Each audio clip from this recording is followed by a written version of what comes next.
Para a gente entender um pouco mais, né, sobre o que levou a essa crise no Rio Grande do Sul, eu converso agora com o Franco Buffon, que é engenheiro hidrólogo do Serviço Geológico do Brasil. Franco, boa tarde. Obrigado por conversar com a gente aqui na Record News. A questão dos rios, né, mais propriamente falando do Rio Grande do Sul, foram complicadores para esse desastre, né? São rios que realmente ali estão muito próximo das casas e isso aumenta o risco para as cidades. Boa tarde, Jonathan, aos telespectadores da Record News. Sim, é um fator complicador. As características desses rios aqui da região que drenam para Porto Alegre, elas propiciam que esses eventos de inundação, de fato, eles sejam recorrentes. Por quê? As chuvas que têm acontecido nos últimos tempos, assim, em especial as chuvas do último ano, durante este período de El Niño, começou lá em meados do ano passado, em junho, em julho do ano passado, e agora que está querendo perder força, essas chuvas nesses rios, elas provocam grandes inundações, os níveis se elevam demais, né? É uma característica geológica da região que pega as nascentes na parte de serra, região de grandes altitudes, né? E quando recebem essas chuvas não infiltram muito pouco, assim, elas drenam grande parte do seu volume para dentro dos córregos, dos rios, e essa água desce com muita velocidade da região serrana, mas daí ela acaba chegando numa região mais baixa, na região mais plana, aqui na região próxima à região metropolitana, e vai perdendo a velocidade.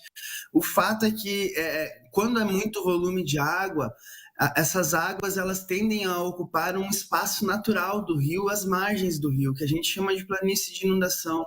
É um volume tão grande de água, foi um volume tão grande de chuva que gerou um volume tão grande de água dentro do rio, que a água não cabe mais dentro da calha do rio, ela precisa ocupar as suas margens.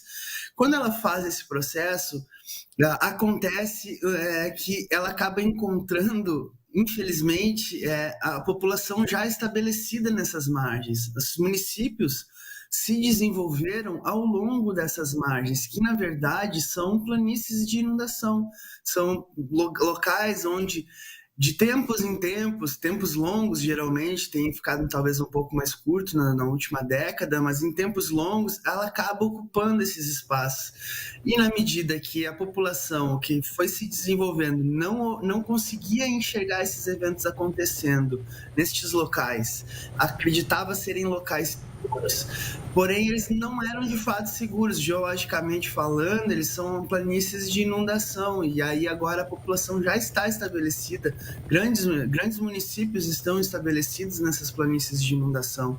Isso é uma coisa que acontece no Rio Grande do Sul, mas não é exclusivo do Rio Grande do Sul, todo o Brasil isso acontece, né? Principalmente em regiões onde há mais vulnerabilidade social, as pessoas se aproximam dos cursos d'água, das periferias, por serem algumas vezes locais assim de mais baixo custo, mas que não é o caso de Porto Alegre. A cidade de fato se desenvolveu.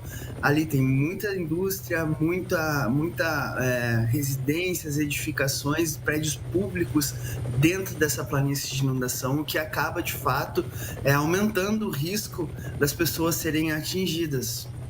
Pois é, hoje eu conversei com o governador do Rio Grande do Sul, Eduardo Leite, né? Ele falava aí daquela estimativa de 20 bilhões de reais para reconstruir o estado gaúcho. E o que a gente também se pergunta nesse momento é, essa reconstrução precisa ser feita a ponto de evitar novas tragédias como essa.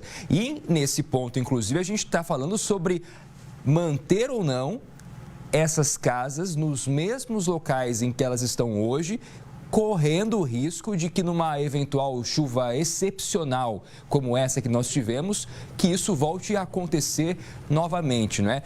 O que seria o ideal, Franco? Retirar de fato essas pessoas de lá, repensar a engenharia dessas casas, né? Casas que realmente sejam, que o primeiro piso comece com uma altura um pouco mais elevada. Eu sei que parece tudo uma loucura, mas a gente também precisa pensar nisso para não apenas reconstruir do jeito que é e voltar a acontecer tudo isso novamente. Perfeito, Jonathan. A gente tem exemplos de resiliência de cidades, por exemplo, na região amazônica, onde a gente tem cidades que estão acostumadas às enchentes dos rios e elas têm estruturas que propiciam a elevação da sua própria casa, né? As palafitas, existem diversas formas de estar adaptado a uma região para a ocupação de uma região que pode sofrer inundações, mas assim, a gente, pelo menos no Serviço Geológico do Brasil, entendemos que a melhor forma de se prevenir do risco é conhecer o risco. A gente deve fazer estudos voltados para o mapeamento dessas áreas mais suscetíveis, mais vulneráveis aos eventos naturais, como inundações, enxurradas e até mesmo os movimentos de massa, né, que seriam os movimentos de solo, os escorregamentos, para que a gente, sabendo que da existência desses riscos, a gente faça uma opção consciente pela ocupação dos espaços suscetíveis, né? Porto Alegre mesmo tem um bom exemplo nesse sentido. A gente tem aqui a orla do Rio Guaíba, onde a ocupação que foi feita desse local com praças, parques, quadras de esporte, playgrounds de lazer, são instrumentos públicos que, se forem inundados, não vão gerar um prejuízo para a população. Então, a gente tem que conhecer muito claramente, realizar um mapeamento das áreas de riscos, das áreas suscetíveis, para que a gente possa fazer opções. Bom, essa área, ela acontece inundações com uma frequência de a cada 2 a 5 anos acontece uma inundação. Bom, é tolerável a gente permanecer neste local com uma residência adaptada? Se sim, que forma a gente adapta? Ou ainda, bom, aqui é uma região que é inundada uma vez a cada 100 anos, a cada 500 anos é um local que pode vir a acontecer uma inundação. A gente aceita esse risco? É um risco aceitável? A gente tem que discutir isso para fazer essa gestão territorial no sentido de os planos diretores dos municípios contemplarem isso e não permitirem essa ocupação, ou se permitirem essa ocupação, que ela seja organizada de uma forma que os impactos, quando acontecerem as inundações, sejam os mínimos e os menores possíveis. Pois é, o Brasil inteiro está acompanhando essa situação no Rio Grande do Sul e chama muito a atenção a questão da demora para que o nível da água comece a baixar.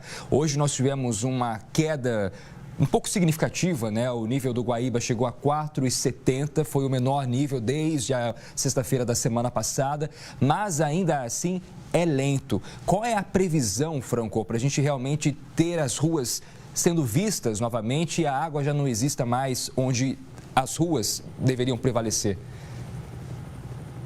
Sim, aqui a região do Guaíba, como eu comentei antes, ela drena das águas das serras, essas águas chegam e ocupam e encontram essa região de planícies. O efeito de uma planície num rio é justamente a redução da velocidade que o rio escoa. Quanto mais íngreme, mais rápido. Quanto mais plano, mais lento. Aqui é uma região extremamente plana. Então, esse escoamento ele acontece de uma forma lenta por natureza, que é natural, é de se esperar que seja lento. Agora, essa lentidão, digamos assim, ela acaba sendo agravada ainda quando a água começa a ocupar essas planícies de inundação que eu comentei, e então ela precisa retornar depois para dentro da calha do rio. E esse processo de retorno da água das planícies de inundação para dentro da calha do rio também é lento e pode ser influenciado por diversos fatores locais dos municípios, mas enfim, tudo isso acontece de uma forma lenta.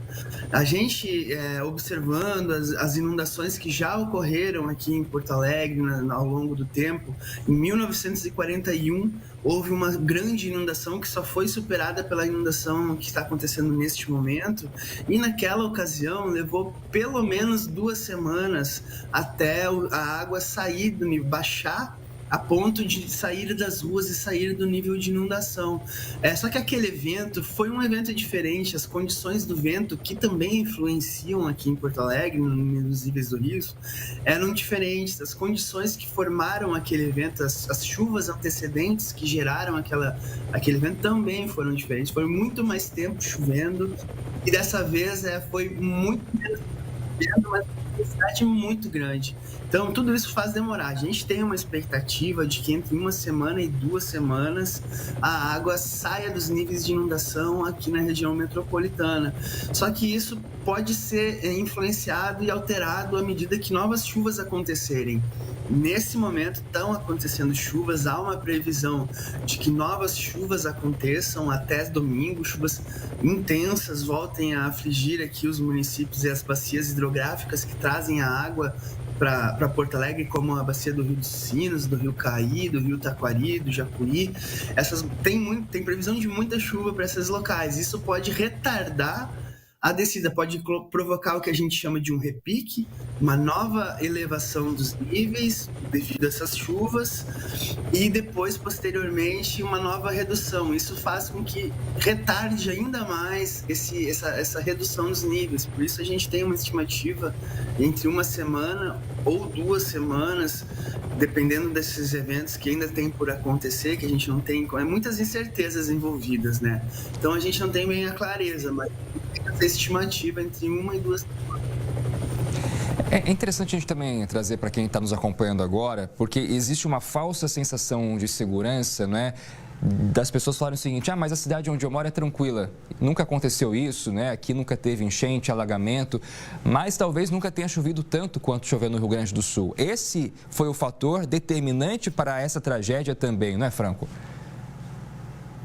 Sim, a gente pode dizer que a chuva é o fator principal do que provocou este evento, né? A gente teriam, assim, outras condições, como você também me perguntou, a gente estava tentando esclarecer sobre a ocupação dessas regiões que são vulneráveis, justamente por este fato, né? A gente tem um monitoramento hidrológico aí que data no Rio Grande do Sul de cerca lá da década de 20.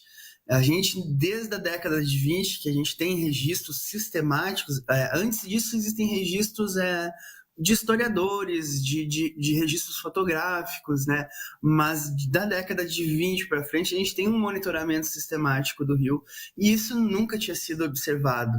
Da mesma forma, como eu comentei, aquela enchente de 1941, a chuva foi o que motivou também, mas foi um padrão de chuva diferente. Eram chuvas menores, só que duraram muito mais tempo. Dessa vez foram chuvas num intervalo de tempo mais curto, mas foi muito mais intensa.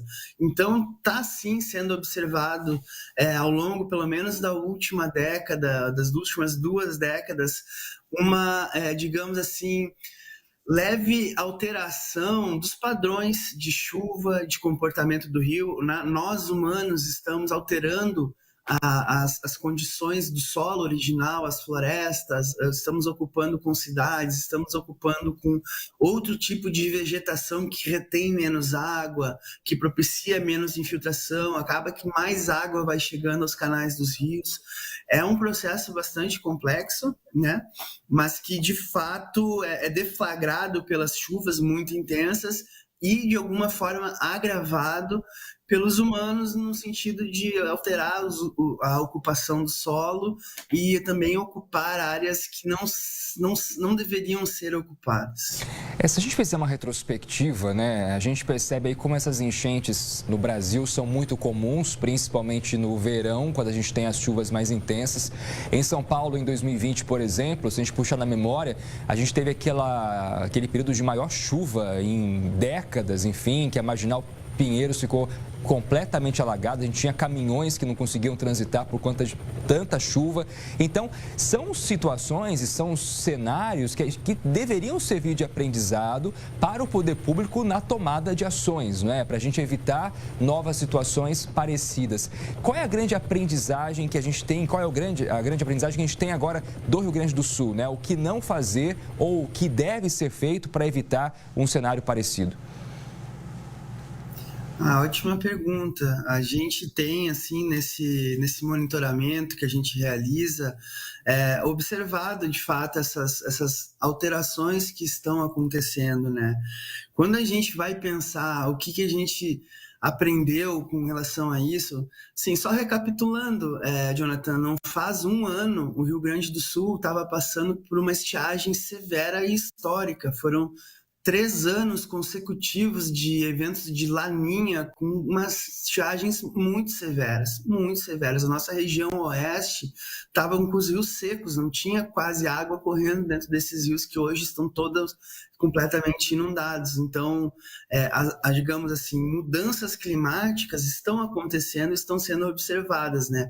Não há uma clareza, assim, consenso sobre que impacto essas mudanças estão já provocando. Existe, assim, conhecimento de que a região norte talvez passe a sofrer com mais estiagens e a região sul passe a sofrer com mais inundações à medida que essas mudanças climáticas forem acontecendo. Mas os aprendizados que a gente está tendo que aprender à força, a gente pode voltar para essas questões da gestão territorial, para como a gente quer ocupar os espaços da nossa cidade, como a gente pretende destinar essas áreas que são inundáveis e também, no meu ponto de vista, assim, a gente deveria atuar no fortalecimento das instituições que fazem a antecipação desses eventos, que fazem a projeção do que vai acontecer.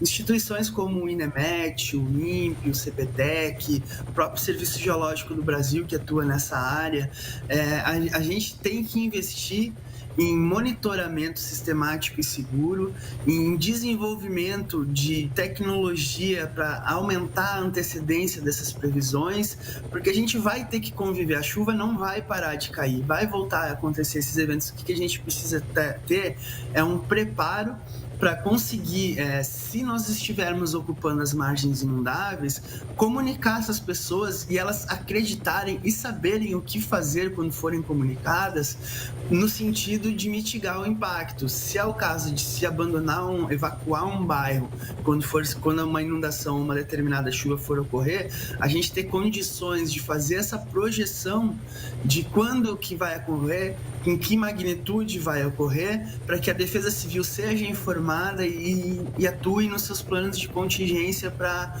mitigar os impactos. Infelizmente, as chuvas vão continuar acontecendo e a gente precisa, então, nesse sentido, estar preparado e a população informada sobre como proceder quando isso acontecer. E é interessante também a gente educar a população, né, sobre buscar candidatos que apoiem a iniciativa em relação à prevenção de desastres climáticos. Porque é um dinheiro que muitas vezes o político não investe, porque é igual saneamento, né? Aquilo que fica escondido embaixo da terra não traz votos. Mas se o eleitor não procura isso, não exige isso do candidato, acaba que também não tem jeito, né? A gente vai ter sempre obras expostas e o que deveria ser feito para evitar situações como essa e tantas outras acabam não tendo tanto espaço assim no orçamento.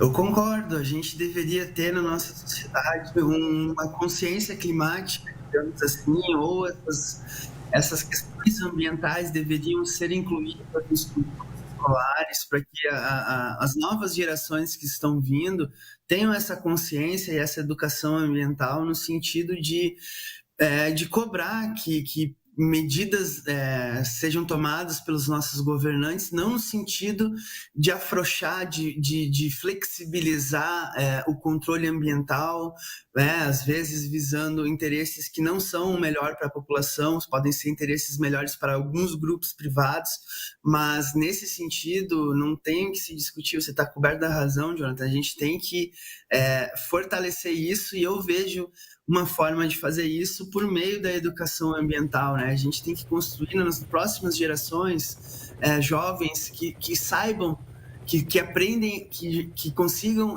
olhar para esse passado que nós estamos vivendo agora e tenham já essas lições bem definidas pela nossa geração. A gente que está agora aqui tem que estar construindo isso para que as próximas possam também agir de forma mais consciente na exigência da aplicação desses recursos para essa destinação, ao invés de ficar flexibilizando e viabilizando outros interesses que não o bem comum.